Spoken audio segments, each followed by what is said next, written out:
এই খাওয়া দাওয়া হয়ে গেছে? ভাত খেয়ে পায়খানায় গেলাম। ভাত খেয়ে পায়খানায় গেলে? ওই শাল বাগানে। তাই? দেখলাম ভইটা দিয়ে যাই ওখান দিয়ে আসলাম। কেন বাড়িতে পায়খানা কি হয়েছে? গেলাম ওই ভইটা দেখাও হইলো। ভূমিটা দেখার জন্য? খাওয়া দাওয়া করেছো?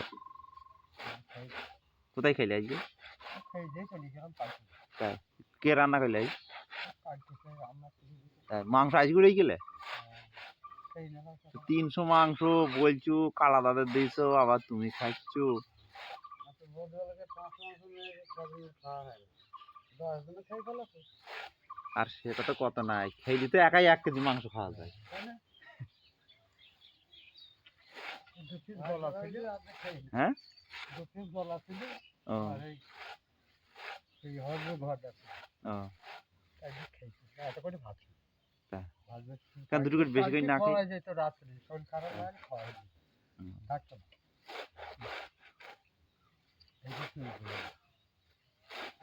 আর পেটে মানে সেই চা পর্যন্ত খাইনি রাত্রি ওখানে। চা না খেয়ে চলে এলাম। পেট সব দম হয়ে যেত আমার।